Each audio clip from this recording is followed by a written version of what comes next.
Netcasts you love. From people you trust. This is TWiT. Bandwidth for TWiT specials is provided by Cachefly at CACHEFLY.com.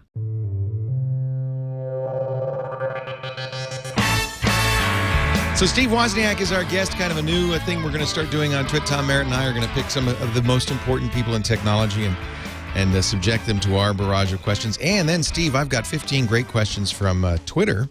We asked people if they had a question for you, and if you don't mind, we'll pose some of those to you as well, Steve. Fantastic. I wish we had more than half an hour. Well, we have as long as you have. I'll keep going until you hang up on us. Good. How's that sound?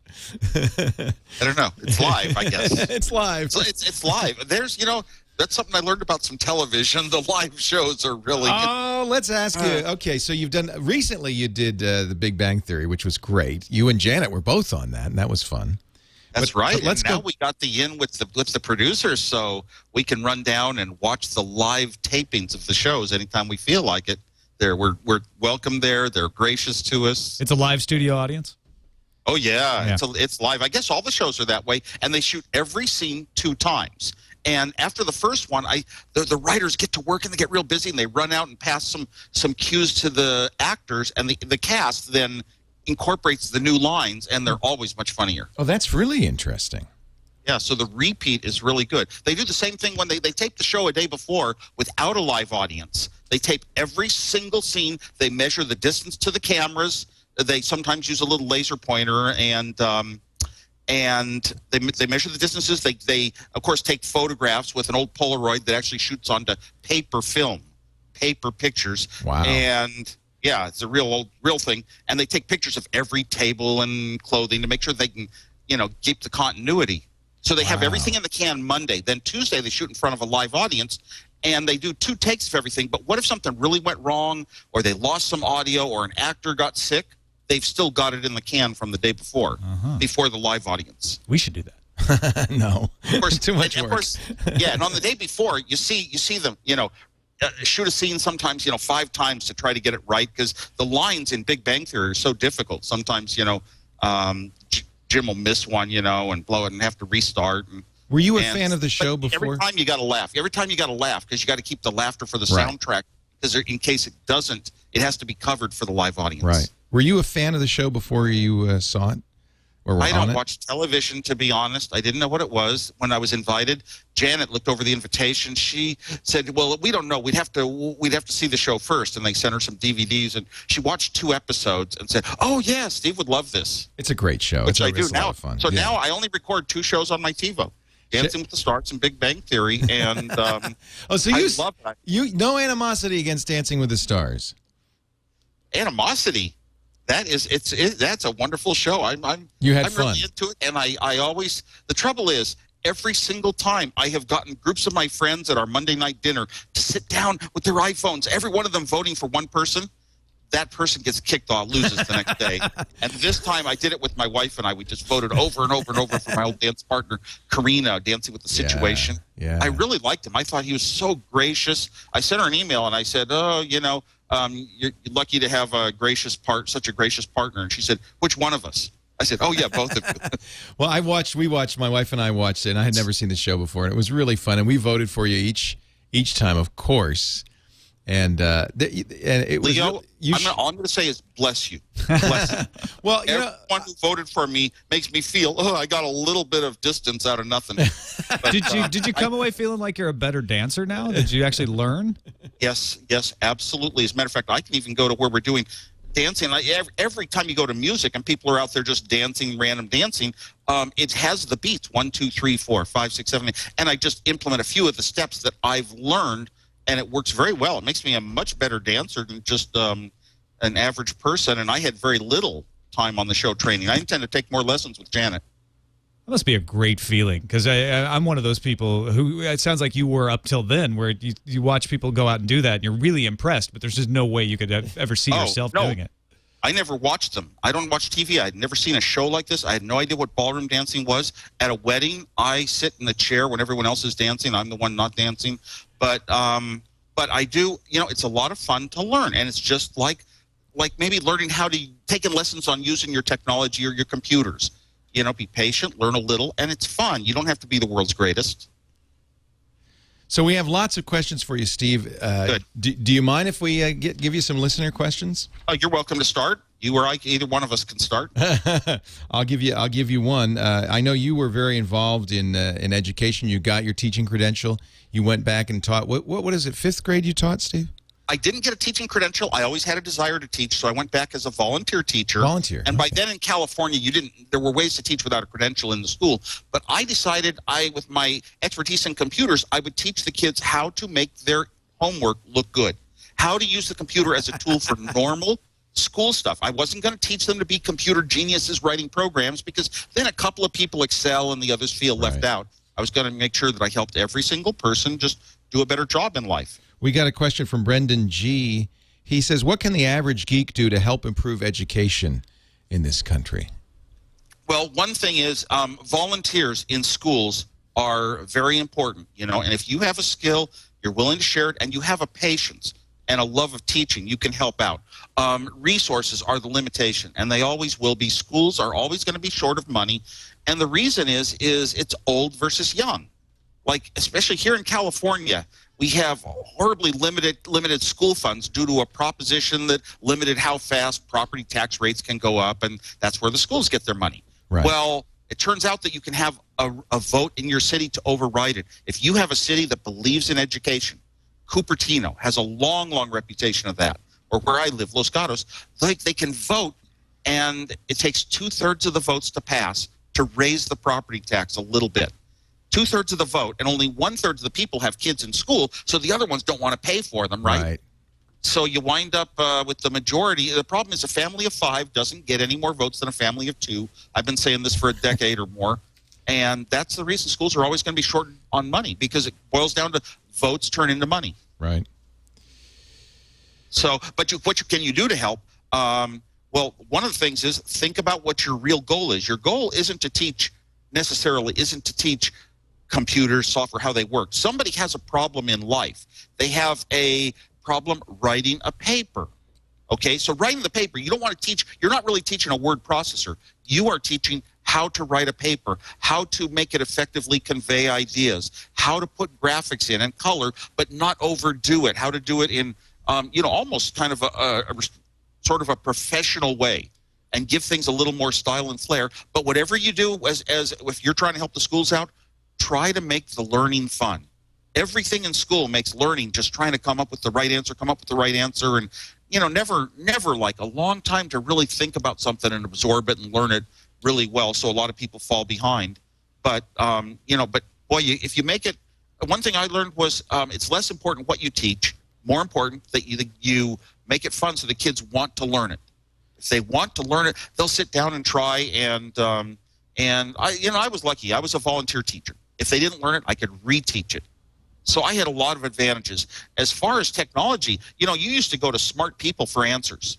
And, of course, we had libraries. But libraries were cumbersome and mechanical and physical, and you had to get to them. And now if you have a tough question, you don't ask a smart person anymore.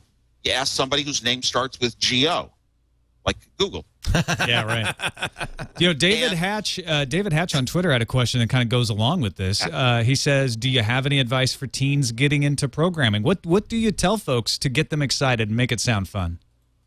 Well, you get into programming, you are learning skills that very few of you have these days. And that puts you out there in a special world. And if you want to be a special person and you love being a master, especially if every program that you use, you say, this was wrong. It confused me. I tried to do something a certain way A. They wanted it way B. Why do they force me? Now you can program. You can learn to program, and you can make your programs exactly the way you want. Not only that, you can, nowadays there are so many programs and apps and shareware out there that if you buy a puzzle at a store, somebody might have a solution on the web. But I used to always love to just program my own solutions to puzzles. What a fun thing to do. It doesn't have to be something that's sellable, but the feeling you get of having been a master of creating the solution yourself is just so great. And the technical skills, you have to learn so many little details that add up and add up and add up to, complete programs. You have to start with small pieces, learn some techniques, learn some more, learn how to, make the right calls. You have to learn. It's a big learning curve now, but boy, that is, to a lot of people, that's the sort of learning we like. It's like mathematics. You learn small things first, they lead you into bigger things, which lead you to bigger things, and it's almost never-ending path. And if it's fun for you, do it. And if it's not, find something that is. Do you have a favorite language, something you would recommend kids learn? We learned BASIC when we got started, right? That's what I learned. Actually, you probably did assembler, right? BASIC was easy, but BASIC was so limited because you couldn't write a routine and share it. Right. You couldn't write a part of a program and share it with someone else. So we moved on to languages like Pascal and Algol, and I always preferred, especially in my classes, which were, primary students. I preferred scripting languages, the ones that kind of had a feeling more like English.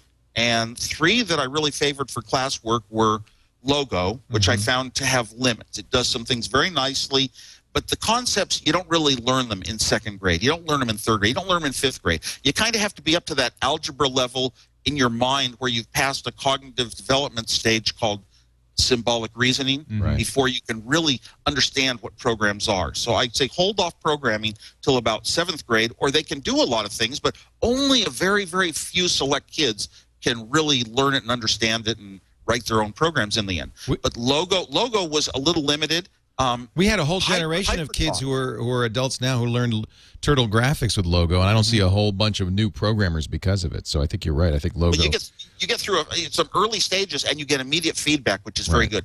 Now with HyperCard, our HyperCard system, we had HyperTalk by Bill Atkinson. I loved that. This was my favorite ever. It was a whole world before the internet. You had a world where you could call other things. You could simply type a command that puts up a menu, puts items in the menu for each one of those items in the menu. You could give it a program of what to do, and it read very English-like. And then we had AppleScript, and I loved AppleScript for simple little quick things that had some user interface and some immediate response, and it looked very English-like. So I wrote program after program after program in all 3 of those languages, and every time HyperTalk that came with HyperCard was a smaller program, read more naturally in English as to what it was doing, and was faster. So I think it's because of the artistry that went into developing that language. The person Bill Atkinson was behind it. And amazing. Yeah. A lot of people he's got my favorite new app on the iPhone. It's called PhotoCard. Yeah, he's a photographer now. He's a photographer, but with PhotoCard, you can simply take a picture of your own or some of his stock photos that are great natural photography, and you can create a realistic-looking postcard with a front picture of your own and a backside that you can pull in some little print shop-style stamps, and you can type a message. You can put the address of who it's going to, the email address, and it sends it as email. But if you pick somebody's real physical home address, it sends it as a real postcard right from the app on your iPhone. So cool. You have to buy a few credits. You have to buy some credits. It costs money. Bill actually has printers that are printing these things up with a quality of print that'll last 50 years on the picture, and they get mailed. So I'm having fun. Might actually show up before you get home from your trip. Yeah, probably would. You could impress somebody by sending them email instead of a paper letter, and now you can really impress people by sending them a real paper postcard in the mail with a picture you just took on your iPhone. Do you stay in touch with Bill?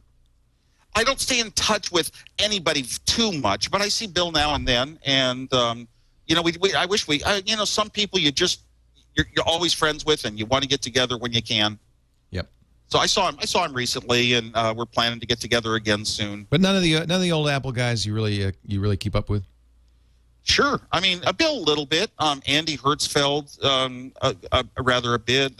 Randy Wigginton. Some people through email, but not huge quantities of them. My sphere of being known in the world is so large. I have hundreds of friends. You got a lot of friends. Thousands of Facebook friends, and I'm restricted on who gets in. And I still don't know them personally. I know the name.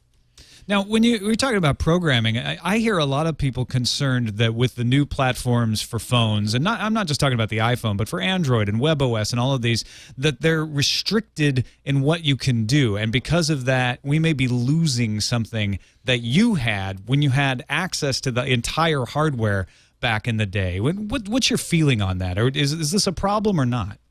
It's a huge problem. Don't forget, I'm one of the founders of the EFF and have always been for open systems. And what bothers me is when there is something in a device or a service on the internet or the web itself, the network access, when there's something in it that somebody else had to actually put money, effort, parts, and resources in to turn off, that you want, that the users want. And that always bothers me when I know it's just in there. And why can't I do it? Let me think. One example is, okay, I got my iPad, and I thought, hey, it'd be neat to make a Skype phone call.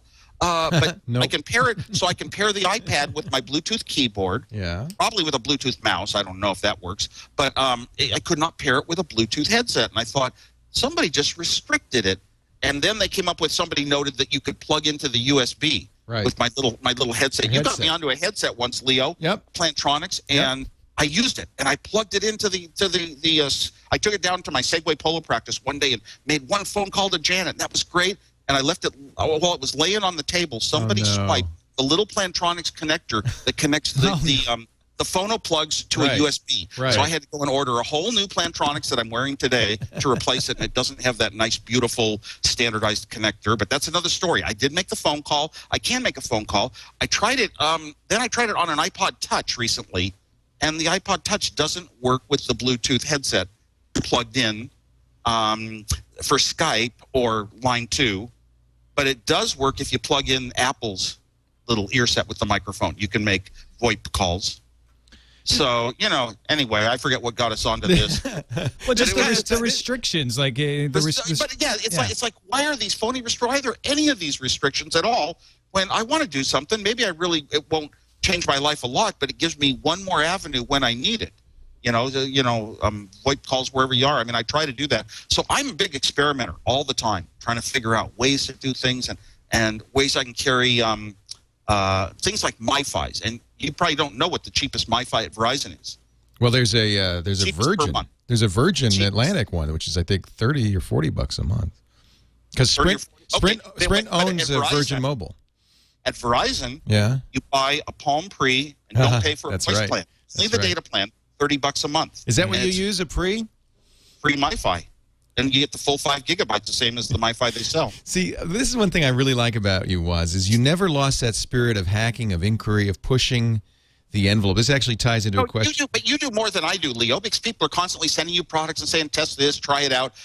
You and guys like David Pogue, except you kind of get paid for it, and I pay to do it. That's the difference. This is a decision I made very early on, Steve. I said, I want to own the latest, greatest things. It was actually back in your day. It was in the late 70s when Apple was going great guns. And I said, the only way I can do this is by making this a profession, that I cover this stuff, and then you can get the latest and greatest. Guy That Sits, his real name is Brian, asks on Twitter, a related question. Do you still see the world the same way today as you did 20 years ago? Has your outlook about the world changed? Do you still have that same enthusiasm? Seems that you do. I have the same enthusiasm about technology. The things that are important to me, my core values and personality, don't change much. And I don't think they do in this time frame of your life. 20 years ago I was 40. Now I'm 60. Right. So, by the way, happy birthday! Janet threw you a massive birthday party at the Computer Tech Museum of Tech. It was on Woz Way. It was unbelievable. But the biggest thing is, nobody fools me when a lot of people know, and I got totally fooled on this one. You did? No kidding. Good. Because I accidentally showed the invitation on the screen, and I thought, whatever you do, don't tell Woz, and don't tell Janet. I'm more afraid of Janet than I am. Well, first of all, it was 2 weeks past my real birthday, so that kind of covered it. And she said she had something, an exhibit she worked on. Her department, she works for Apple. She worked on it down at the tech, and would I go down and see it? And I said, do we have to? Yeah, I work. So I said, I'm just going to stay for 5 or 10 minutes. You can stay longer. I'm going to go out to eat after that. And we arrived, and the first thing I told the head of the tech museum as he walked me in, I said, look, I'm not going to be here long. I'm just going to be here and go. And so okay. Walk downstairs, and there's all these cameras. I'm thinking, wow, this is a pretty important exhibit. It must be the press. And I recognized my friends in there, and I'm trying to think, what the heck? So I got taken, and I have not been, and I pride myself on being able to sense small little clues and pick things out of what people say. And you have to in self-defense. You're a prankster, which means people are always going to try to prank you back. Right? Well, I'm also a joke player. I like to play just fun tricks and surprises on people myself. That was another Twitter question we got, was what are some of your most recent pranks? You still pranking? I am pranking all the time. The trouble is, it's so much all the time that I don't make lists. It's like you see movies. I saw 5 movies in the last month, maybe, and I don't even remember which ones they were.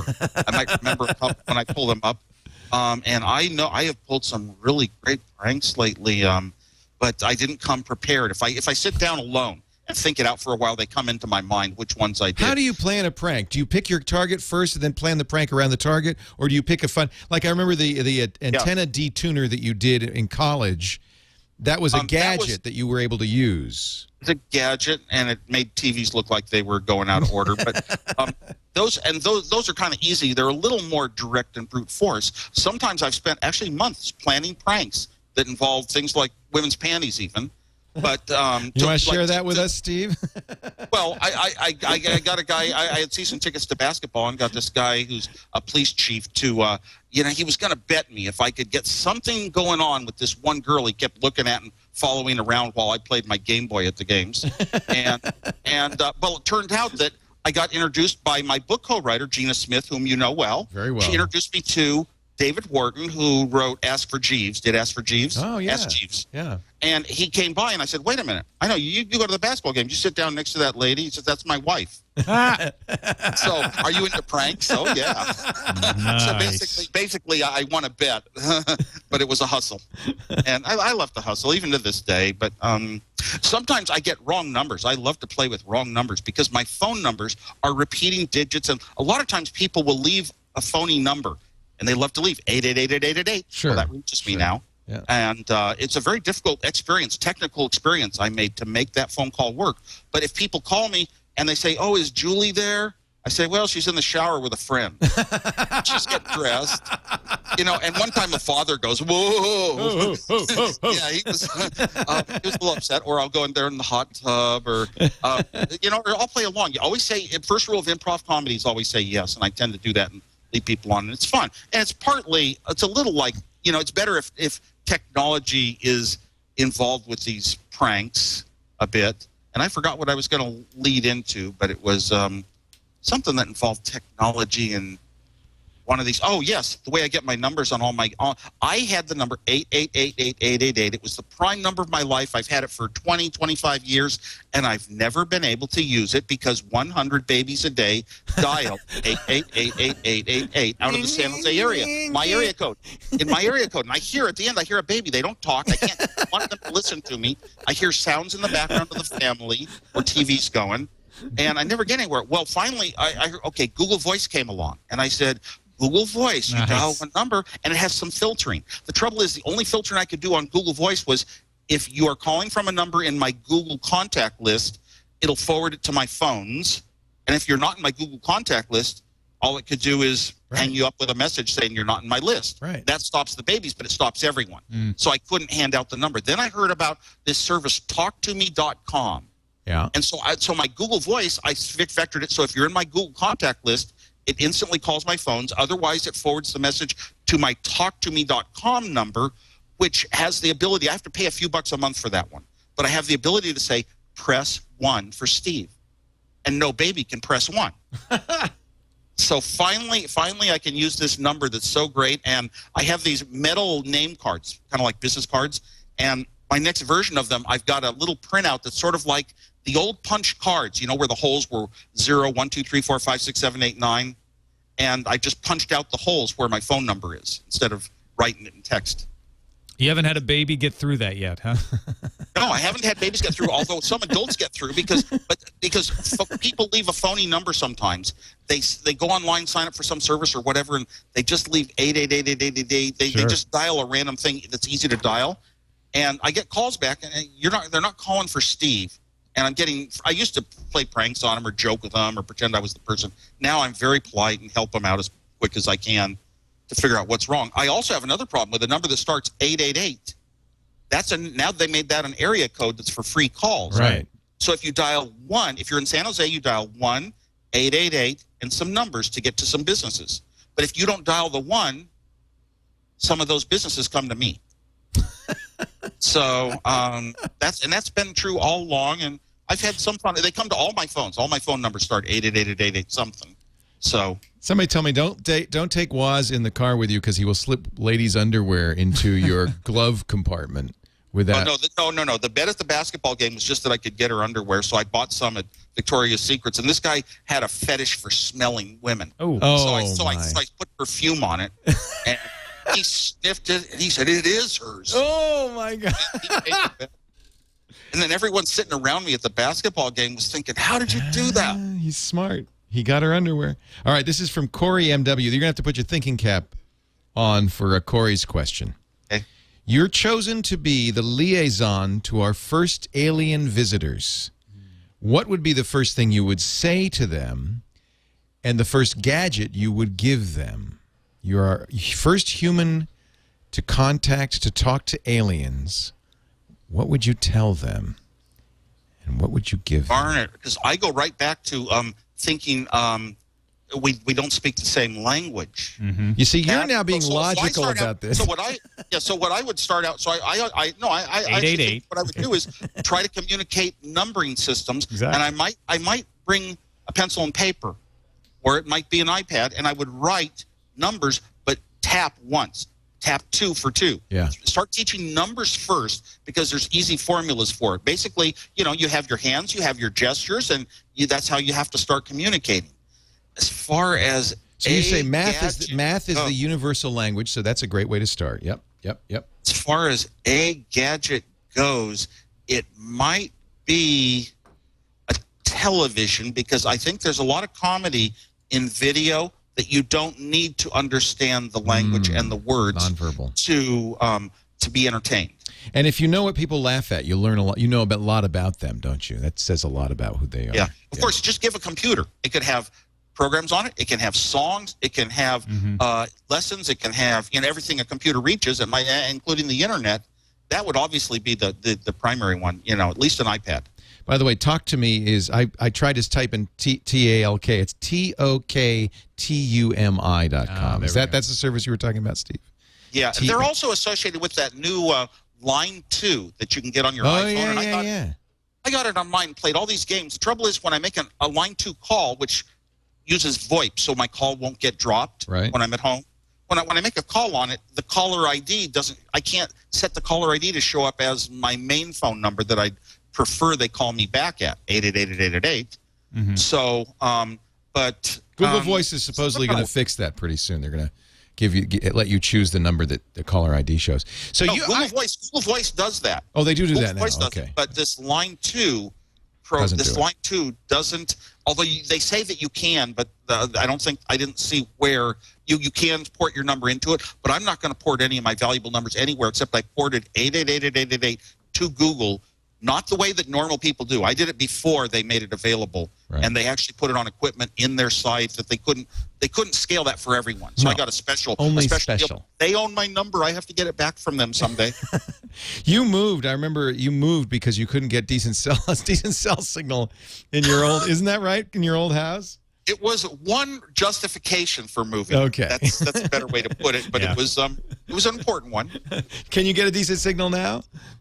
I get pretty good signals on Verizon and AT&T when I'm at my home and not moving. A lot of my AT&T calls do get dropped, but they don't get dropped like every minute like when I'm in San Francisco. Oh, it's terrible in the city, yeah. So what phone do you use? You said you have a Palm Pre. Obviously, you have an iPhone. Sure, I have 3 iPhones that are active. One of them has, actually 2 of them have a rare grandfathered international unlimited data for $64 a month. And of course, when I bought the new iPhone, I had a big run-in. I went down to the AT&T store 3 times to make sure they would verify I wouldn't lose my unlimited international data if I got a new iPhone with the new account, the new number. In the Apple store, I wouldn't give them my credit card to buy the new iPhone until they and a supervisor of the store assured me I would not lose any of the plans of my account, the details, the features of my phone account. And then I ran down to the AT&T store after I bought the new iPhone, and I still had unlimited international data. The next day, my wife and I in the evening went to the AT&T store. I still had international data. Good, I lived. The next day, I flew to Bogota, Colombia, and when I landed, I had no international data plan whatsoever. They thought my back was turned, and they swiped it. Murphy's and Law. I went to running with them, because of my name. Eventually, it got to the media person, meaning PR. And, yes, we got your unlimited international data back. And I really never use it. I only got it a long time ago because I got to Germany in half a day. I had a $7,000 phone bill. Oh. And, I said, I always travel so much. I always have an international plan. I must have lost it when I bought my new iPhone. So they gave me the plan and they gave me the $7,000 back. But that's a very valuable plan, and I don't want to ever lose these kind of neat plans. Yeah. I've also got an unlimited domestic data grandfathered on one of my 2 Verizon MiFis. Wow. So so I took one of my iPhones. Anyway, we're back on iPhones. I have 3 iPhones. One is my main one. It's totally neutral, normal, untouched with my favorite apps, and I test the apps all the time to weed it down to not having hundreds, but only having dozens, and on the phone. And then I have another phone that I kind of jailbroke so that I can run it as a MiFi in Europe. So if I ever go to Europe and I need data because the internet's not working in my hotel or something, I have a backup. It's my own iPhone with unlimited data. Do you keep it on a particular firmware version, or do you continually upgrade and jailbreak it? No, I have it back 4.0. But really? But that's a second iPhone, and it's not the one that I use as my primary. It's the one I use as a backup battery. If my battery runs down, I have a second iPhone with all the same apps. If I want to multitask, hold one phone to my ear, I can look at the other one to look something up, and I don't have to, break in the middle of. No, it's really good for multitasking. But that one, the thing is, it'll pair. It won't actually be a MiFi to my iPad or my iPhone. For some reason, they can't connect to its style of stupid. It's a MyWi program. But it can feed my MacBook Pro if I'm really desperate and ever need. And I have a third iPhone that I bought to experiment with the AT&T plan for tethering. So I got the tethering plan. Then I added an international plan. And yes, it will tether internationally. I only have 50 megabytes on my plan, which is horribly expensive. Why is the internet free, but these data plans are... don't get me started, Steve. I figured it out once. If you pay 20 cents a text message, you're paying $1,500 a megabyte to send text messages. I mean, it's outrageous. $1,500 a megabyte. Thank God. Picture's 1,000 words. At least text messages are only words. So, are you going to get a Windows phone? Did you see the new Windows Phone 7? Do you like that? I heard such good comments on it. Yeah. I like to hold off all my comments about how good something is until I actually have it in my hand. Yep. That one merits actually getting and trying. And I also have a Droid X that I use. I love my Droid X, I have to say. You know what? And there are a lot of things I don't like about Android. It is more complicated, doesn't make as good enough sense to my human brain as the iPhone does. Mm-hmm. The iPhone, everything is easy and straight and fun and comfortable. But Droid X has some beautiful things about it, including speaking to, I can speak, navigate to. Yeah. And the iPhone, you can speak some things, but it doesn't do as good a job with your voice. Google sends your voice up to their supercomputers. And even when I'm in a loud concert and my voice is just barred out, top to bottom, with all the background noise, it understands what I said, word for word correctly. I am so amazed at that voice technology. I really think that's the next step for a lot of products, is to let you say things naturally in many, many ways, the same way you should type them into Google queries. Do you think we'll continue to have multiple platforms like this, kind of the way we were with computers in the 80s, or do you think it's going to consolidate into a more of a war of two people or less, two platforms or less, I should say? I don't know. I've never looked at that or studied it. Which do you think would be better to have? Well, one platform is better. I mean, look at like GSM is worldwide, for example, or Wi-Fi. Wi-Fi is a worldwide, one standard, works everywhere. It is so thankful. GPS satellites, just one standard works everywhere. So thankful when we have that. It's, I hate the restrictions. I wish you could move between platforms. Have one program on one platform and have it accept and adapt and sync with, especially, syncing phones with all these things, syncing phones with, the new internet televisions are coming out. I don't know why they missed this, but you better be able to sync it with your mobile devices. I kind of want to, feel that everything I'm used to. Sync data, sync TV shows. What would Absolutely, sync data. Some apps on the phone. I think that the internet televisions eventually should build in the ability to have some email, and some web browsing. They say the web is dead. I don't think buy so. that. No. I don't buy that. I think it's a mix. One person. And yeah, so as long as you have that built in, well, syncing things like your contact list, your calendars, should just happen automatically with, all your phones.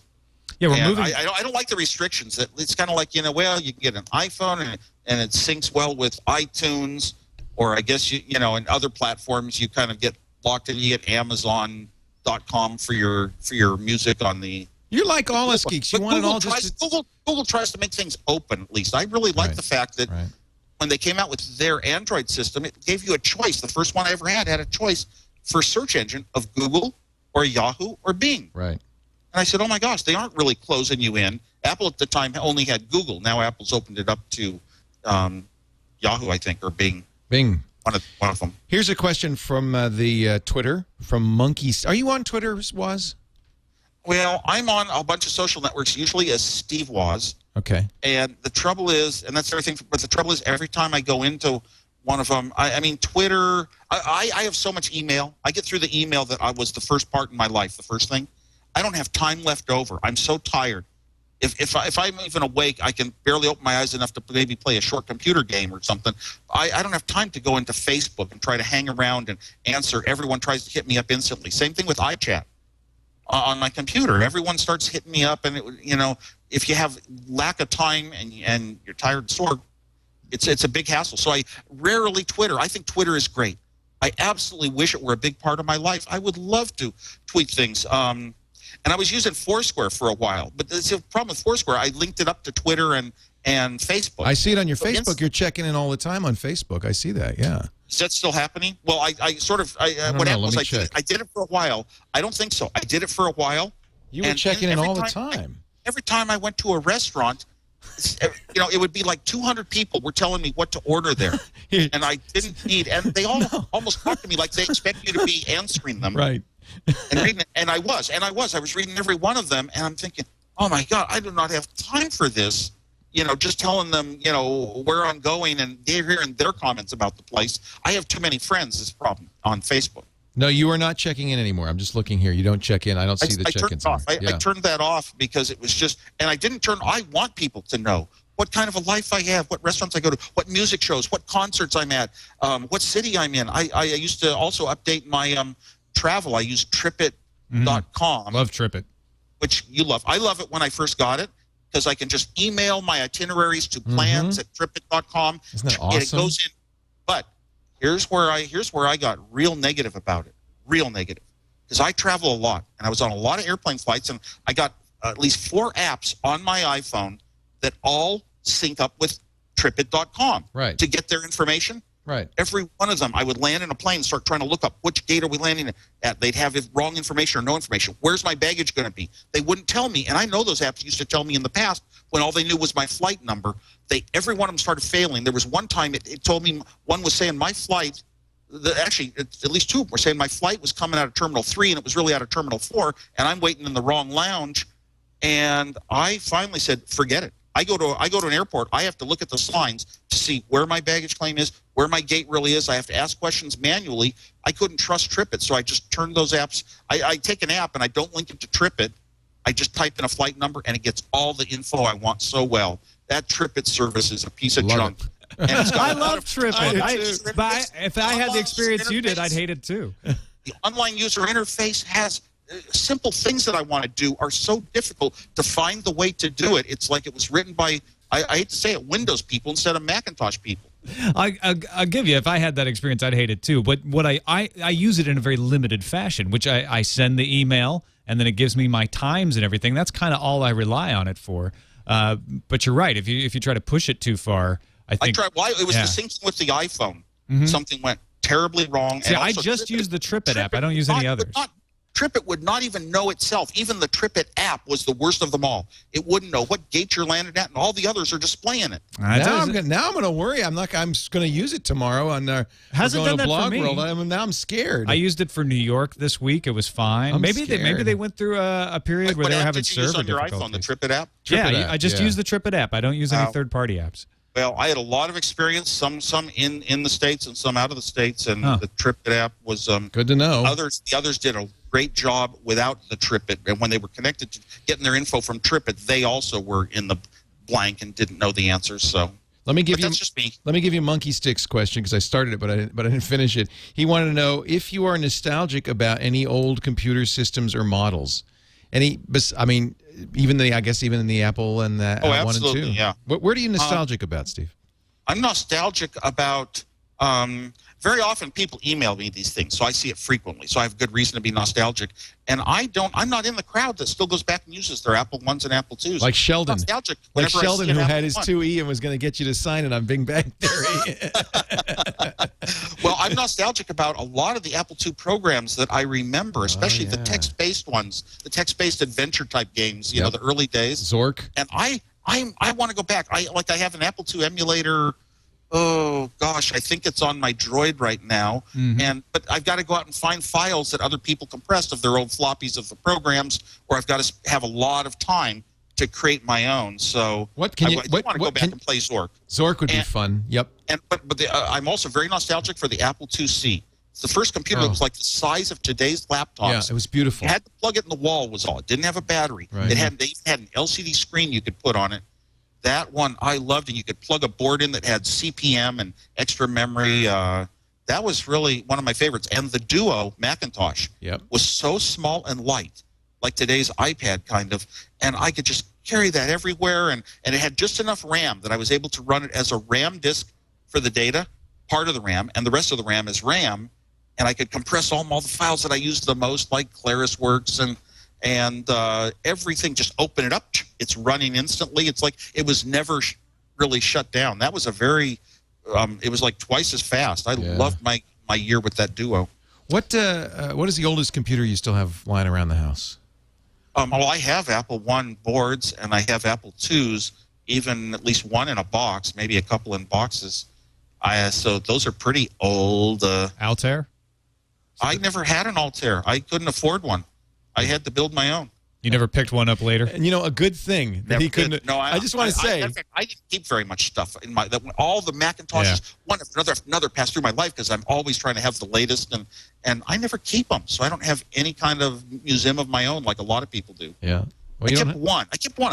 I actually kept my PowerBook 1400. Oh, yeah. I don't know why everyone hated that one. I loved it, and I loved the fact you could slip your own pictures under the clear top. And you got the Digibarn guys down there in Santa Cruz taking care of the the collection. So. Have you been down there to the Digibarn? Yes, I have, and that's amazing. I mentioned that to an awful lot of people. Do you have a PC? Do you have a Windows PC? I don't currently have a Windows PC. I've had to have them in the past. The last time I really had to have one was writing code for a certain processor a few years ago, and I used one of the emulators on the Macintosh. Yeah, I was going to say, do you virtualize, or do you do boot camp, or do you just not even bother with it unless you need it? I don't bother now, but I have some. There's some parts of my life that might need to again go back and revisit it. Apple's stock hit $300 today, Steve. That must does that do anything for you when you hear a statistic like that? Does it amaze you? Does it surprise you? Or are you detached from it now? Or no, I think it's well deserved. I think a lot of really good things have been done right at Apple to get to that point. I very much admire the company, and the price of the stock absolutely represents the quality of the products. And it's not just as long as Apple makes such good products, they're going to have this massive following that by instantly buying everything, they set the path. It's like we're creating the path, and everyone else kind of has to travel on the worn path after us. Yeah. Taylor Bell wrote on Twitter a historical question. He said, I also would like to know why you named it Apple. Well, Steve Jobs came up with the name, and I was very shy, never intimidated. I was very undemeaning, whatever the word is. I wouldn't ask people, where did you get ideas? I never asked. I always assumed. I knew he worked on orchards up in Oregon, and he had just come back from Oregon on a plane flight when he told me the name. Well, funny thing is, on the very last night of my season on Dancing with the Stars, a doctor who had helped treat my terrible hamstring pull. Oh, man, did you get hurt? Yeah. Yeah, well, that doctor sat down and said that his brother worked with Steve on that farm up in Oregon. Really? And that his brother had given Steve the name. No kidding. So it actually has a real start, and I think there were even apple trees there. I was always worried that maybe it was just some drug plantation. Did you, when he said Apple, did you care? Did you say, yeah, that sounds fine? Well, you know, it was sort of stunning. My first response was, what about Apple Records? The Beatles record company was the most famous in the world. It's a prescient question. Yeah. And Steve said, well, they're a record company. We're a computer company. We'll never do music. I said, and I was so young, and I said, well, that's all you need? And he was younger than me. He says, yeah, that's all. So, he knows. and so, but, you know, both of us actually, to be honest, both of us didn't just instantly accept it. We tried to think of technical combinations of words like, you know, the power compute. Right. The power compute. You didn't even need a .com back then. Right. And we couldn't come up with anything as good as Apple Computer. And we did have to talk our way through once we raised money, and we had a PR department, Regis McKenna. They tried to convince us that it didn't represent computing, this word Apple. We said, no, computers are going to go into the personal world, the home world. And Apple's a good name. You knew even then. You were right. Well, we kind of had to stand our ground because after you come up with a great name, you don't want to give it up. Right. Do you remember any of the other names you tossed aside? I do not. There was nothing even remotely. The first logo had a picture of Sir Isaac Newton under a tree. Don't call it a logo. It was way too complicated. A sketch drawing. It was a drawing. Designed by our early third partner, Ron Wayne. Right. Yeah, he drew it, and it was a very beautiful picture. And if you know anything about logos, they have to be simple. So it was not a logo, but it was a cool idea. It was a nice drawing, a much better picture than a logo could be. Yeah, Newton under the apple tree. Yeah, you're right. It wasn't a logo, was it? But it was Ron Wayne's own idea. Yeah, it fit. Mm-hmm. What technological advancement do you see? This comes from Jonathan Rowley. And by the way, actually, I should give credit to All Hail Daniel Bryan, who asked that question if you own a PC. Jonathan Rowley asks, because, you know, they get a big kick, Woz say, my question got asked. Woz answered my question, so I'll make sure they get credit. You know, I'll tell you something, Leo. I go and I give talks a lot of times, and when I speak to young people especially, like Campus Party, I don't know if you ever heard of that, but thousands of people. I was in Mexico City recently. It's all in Hispanic countries so far. Next year it'll be in the United States at Moffett Field, NASA Ames here in Mountain View. But I went down to Mexico City. It was the third one I went to this year. And 6,000 young people, mostly college age, and a little above, they pay $100 to camp out in tents for a week. They fill an entire expo hall with tents. Then they fill another expo hall with tables, and they put their computer stations at the tables. There's a lot of security measures to make sure your stuff doesn't get stolen, and they just work on their computers for a week. You know, and it's not a LAN party just to play games. It's a lot of programmers there, and a lot of creativity work, and a lot of presentations. So I spoke at that, and after I speak to young people, you know, it means a lot more to them to actually come up and get to talk to you, or get an autograph, or a picture. So I would stay for hours afterwards. Oh, that's great. You know, rather than let them down and just disappear like you got to hear me speak. You know, you must be aware of your historical importance, right? I mean, I wasn't for a long time exactly, but now I have a pretty good handle on it and where it comes from.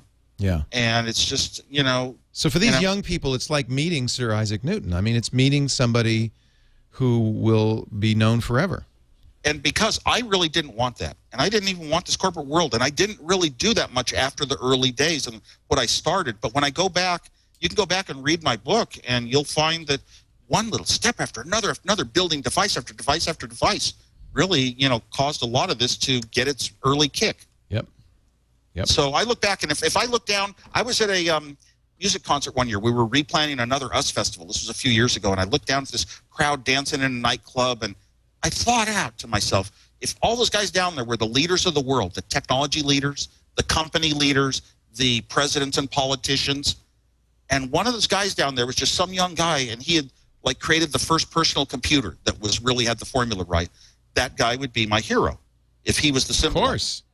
So, you know, all of a sudden I understood that this personal computer is so important to people that I don't know. I didn't really ever seek this kind of notoriety, but I try to be a good symbol if I'm going to be one. It's nice that you can have the perspective and enjoy that a little bit too, I hope. Well, for a long time, I didn't have the perspective. Like, why is this happening? Was my question. Now, at least I think I've answered the why to my own benefit. I know that I would be the same as those people. Right. And I'm always nice and polite. You are. I meet strangers that come into town, and if it's on the right day and I have time, I'll go down and have coffee and talk with you, share stories, whatever. Everybody's important. I'll vouch for that. Especially younger. But younger people especially, because they're like me. Whenever I see a young group of techies, I think back to those days with me and Steve Jobs trying to come up with ideas to make something on our own and change the world a little and show it off and impress people with our knowledge of electronics and what we can do with it. And when I run into those youngsters, boy, I just want them to be so inspired, to go and kick off the next changes in life. Yep. Are there people who inspired you like that you looked up to in that same way? No, I was kind of social. I was real independent, loner. It helped me think differently. I don't have to think the same way as other people. But from school on, I was just like one of those classical nerds that you're totally out of it socially. You're not in that world. And maybe books or science fiction stories I read or movies I saw. Was there a book that inspired you? A science fiction book? Yeah. Oh yeah, Tom Swift Jr. My entire young life, very young life. I'm talking 7, 8, 9 years old, even, and a little older, and 10. Tom Swift Jr. was a guy that was young. He owned a company with his dad, and when there was a problem in the world, he would disappear into a laboratory and work on something, and he would come out with an invention that would solve the problem, whether it was a submarine or a spaceship or a plasma field to entrap an alien presence. And boy, I always admired that, and I thought, wow, if you're a scientist, you get to create all these things that are just like unimaginable.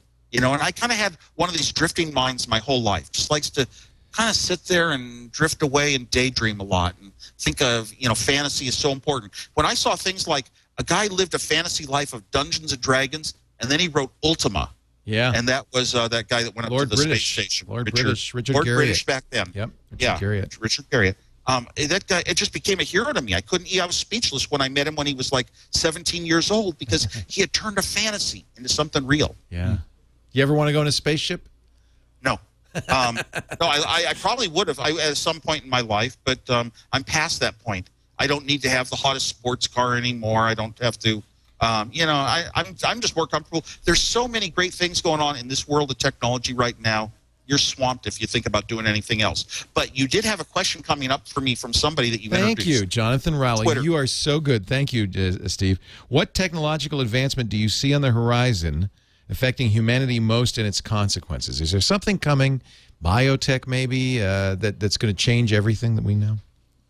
Well, they always talk about biotech, and that's, the unknown can always be made so extreme. Right. So, well, the funny thing is it's already happening so much, and it happened really in the last few decades because, let's say you had a sunspot and a big EMF burst or whatever it's called knocked out all of our internet and computers.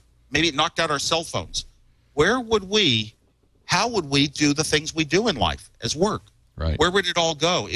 We're very dependent, aren't we? Crippled. So we're already kind of half human, half our technology.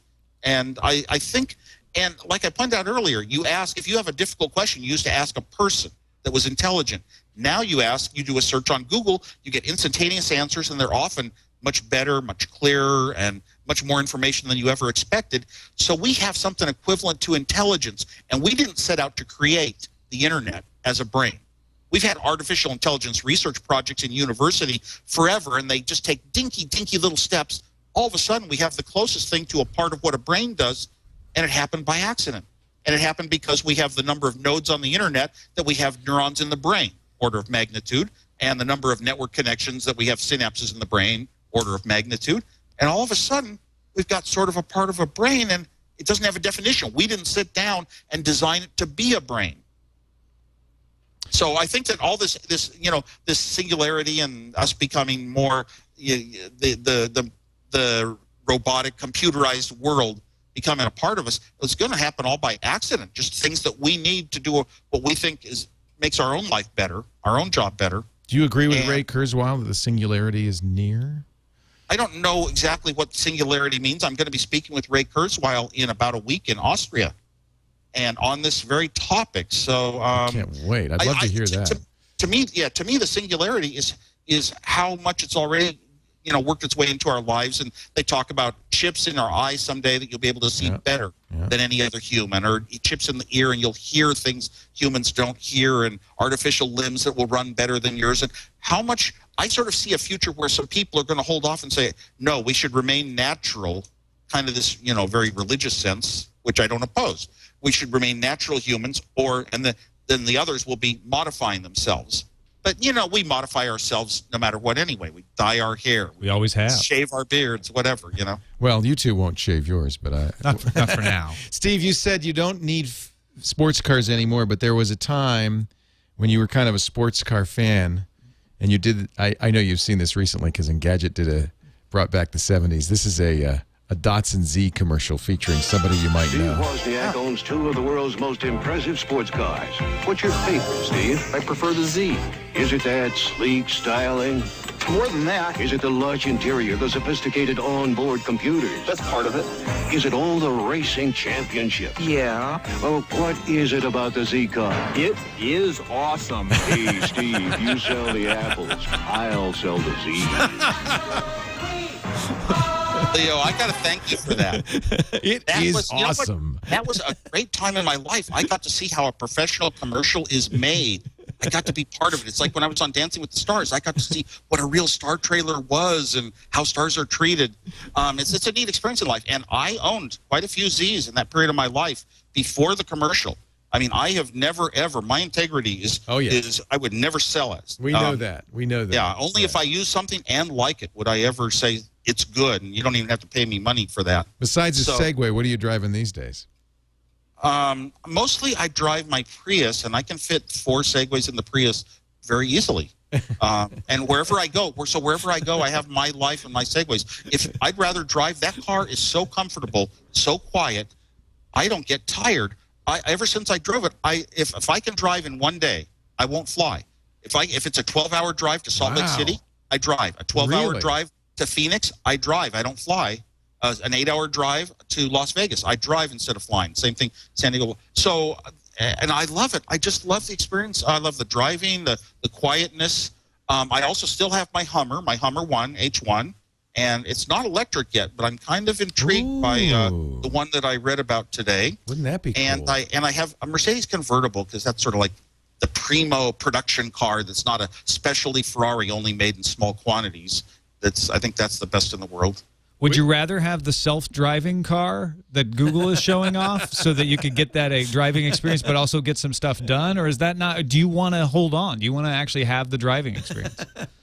I would rather have the self-driving car. Yeah. I'm starting to think with what Google's doing, I really doubted. I went to all those robot car races, and I kind of doubted it would really ever be reliable and trustable enough. But I think Google's approach is right, which is work with the existing infrastructure, modifying the infrastructure of vehicles to put special rails down and special highways that emit signals. You'd have to have a very specialized cars that can do it. No, to have one that can drive itself in today's totally the normal infrastructure and has safety put in, I think that's going to be very popular. Look, right now, a lot of us, even in my Prius, I set the cruise control and I set the radar distance to the car in front of me, and my foot, I can drive, hundreds of miles on the freeway, and my foot never touches the gas pedal or the brake. It does both jobs, and I really like that. And I like pressing the little lane thing to kind of notify me if I'm drifting out of my lane. So we're getting these kind of technologies, the backup radar, the backup vision screens. I really wish it were 3D though. I'll tell you, we can use that for 3D, and navigation systems could really make good use of a 3D display without glasses. So I'm looking for that in the future too. Steve, I don't know how we got into I don't want to get Janet mad at me, so we're not going to keep you forever. But we have so many things we could talk about. I got so many questions for you on Twitter. You are a beloved figure in the computer industry. Save it for Can another. we do it again? Occasion. Can we do it again? Love to have you back. Steve, does that mean in 2 years? No, no. Now that I know how to get a hold of you, you should mark it down for like 3 months, 6 months. Pick some time frame. Steve. Yeah, I love doing this as much as you do, Leo. And I'd love to get you on Forecast. It's a show I do where I have people just give their thoughts about the future. We kind of touched on some of that. Oh, you'd be so good on Forecast. You want to do that sometime? Of course, absolutely. Do it via Skype. And I keep up with what's going on in the technology world, so I can usually contribute. But, hey, it's easy to do when I'm at home or I'm in a hotel to do these, these. Well, you're always welcome. And I'll just go through Janet because I email you pretty regularly. Let me tell you about one coming up. It was someplace that wanted me to do a speech for some money. I was going to be in the Netherlands, and at 1 a.m. Netherlands time, I was going to do some video conference of their speech in Wisconsin. They sent a contract. I don't even like contracts. I like people like Janet to handle it for me, maybe. Yes, yeah. And the contract said that I had to put up a bond. What? For this little... Sorry. Yes, and a bond? I said, I never... Sorry. I don't know what's... I'm sorry. I'm the sort of guy that likes to do something on a handshake or an email. I'll show up when I show up, bond.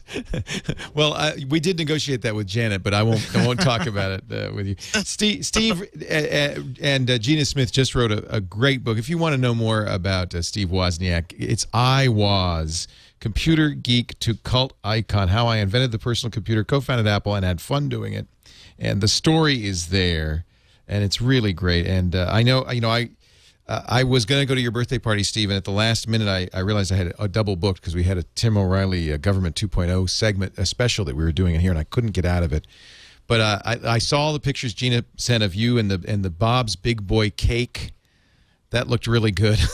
Well, thanks to Janet. Everyone who even wasn't there was there. Good. And she never let me know that I had a surprise party coming, so she never got my list of who should be there. So only about half of even the people did she even know. Well, she invited me. She knew enough to invite me, and I know Gina went, and I saw a lot of it. It looked like it was a lot of fun.